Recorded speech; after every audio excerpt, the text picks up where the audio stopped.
కొన్నిసార్లు తాకట్టు కన్నా అమ్మకమే మేలు కదా. Value gold 9477894778. బొలిశెట్టి సత్య గారు చేసిన ఒక ట్వీట్ వైరల్ గా మారింది. జగన్నాథపురంలో అసలు ఏం జరిగింది, మీ దృష్టికి ఎలా వచ్చింది? ప్రభుత్వ అరాచక కొట్టిన విజువల్ కూడా ఉంది.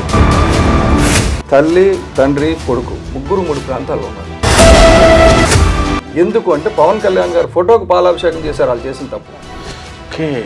ఇంత చిన్న విషయానికి ఇంత అరాచకం. పేదవాళ్ళకి రక్షక భటులు అన్నారు మిమ్మల్ని. అలాంటిది మీరు భక్షక భటుల్లా తయారవుతారు.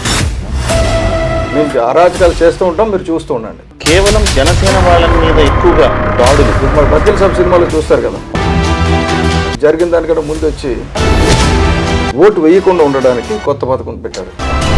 అసలు ఓటు వేయొద్దు, పోలింగ్ బూత్కి వెళ్ళొద్దు.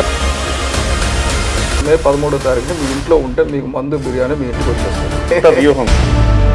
కాకినాడలోనే ఉండటానికి ఏమైనా ప్రత్యేకమైన కారణం ఉందా? నా లక్ష్యం ఇక్కడ ద్వారంపూడి చంద్రశేఖర్ రెడ్డి అరాచకాలు. ద్వారంపూడి చంద్రశేఖర్ రెడ్డి పేరు చెప్తే భయపడుతున్నాడు. ఇంతలో ఇన్ఫ్లుయెన్స్ చేస్తున్నాడు అతను. ఇటువంటి యానిమల్స్ కేజ్లో ఉండాలి. ఏంటి మీ స్ట్రాటజీ ఏంటి? కాస్త వెయిట్ చేసి చూడండి. అంటే మీరు గ్రౌండ్ వర్క్ చేస్తా ఉన్నారా సార్? భయంకరంగా ఆడవాళ్ళ జాకెట్లో కూడా చేయి పెట్టేసి. కోపం పోయిందంటారా కొండబాబు మీద జన సైనికుడు చూశాడు అనుకోండి, ఒక ఫేస్లో ఒక గ్లో, ఒక స్మైల్. తెలుగుదేశం పార్టీ మమ్మల్ని పట్టించుకోవట్లేదు. వైసీపీ ఆవిర్భావమే చర్మం విడిచిన భావం. పిఠాపురంలో నా భూతో నా భవిష్యత్తు అన్న రీతిలో మొన్న 100 ఓట్లు పడినా 100 పవన్ కళ్యాణ్. ముద్రగడ లాంటి వ్యక్తుల్ని అక్కడ దించి థ్యాంక్స్ టు జగన్మోహన్ రెడ్డి అండి. సింపుల్ పాయింట్ని ఎందుకు మర్చిపోయారు వాళ్ళు? లక్కీగా కిరణ్ లాంటి వాళ్ళు అక్కడ లేరు. ఇప్పుడు తోడు స్టిక్కర్ అంటించుకొని ఫోటోలు తీసుకుంటారు.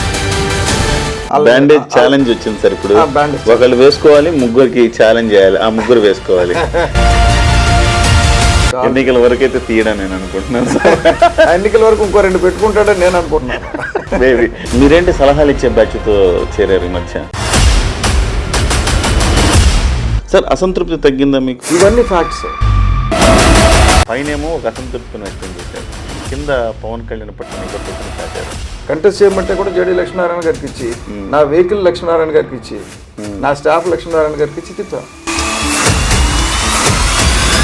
మీరు పవన్ కళ్యాణ్ గారు ఒకలాగే ఆలోచిస్తున్నారు. నేను ఇచ్చిన ట్వీట్ ఏదో గిల్లి జోలపడ్డం అంటారు కదా, అంటే మీ ట్వీట్లు అర్థం చేసుకోవాలంటే మినిమం డిగ్రీ చదువు ఉండాలి. కన్నుకు కన్ను పన్నుకు పన్ను అనే రీతిలో మీరు చేంజ్ అయిపోయి ముందు వెళ్తే మీరు బలి అయిపోతారు. Once people change nobody will stop. Janasena పార్టీలో ఆయన పాత్రేమిటి? కాకినాడలో ఆయన చేపట్టిన స్పెషల్ ఆపరేషన్ ఎవరి కోసం? పార్టీపై ఆయన చేసిన కామెంట్స్ వెనుక అంతరార్థం ఏమిటి? సిబిఐ మాజీ జేడీ లక్ష్మీనారాయణ కోసం ఆయన చేసిన త్యాగమేంటి? పవన్ కళ్యాణ్ తో ఆయనకున్న అనుబంధమేంటి? ప్రతి అంశంపై లోతైన చర్చ. జనసేన ప్రధాన కార్యదర్శి బొలిశెట్టి సత్య గారితో ముఖాముఖి. పూర్తి ఇంటర్వ్యూ మంగళవారం ఏప్రిల్ 30న ఉదయం 7 గంటలకు.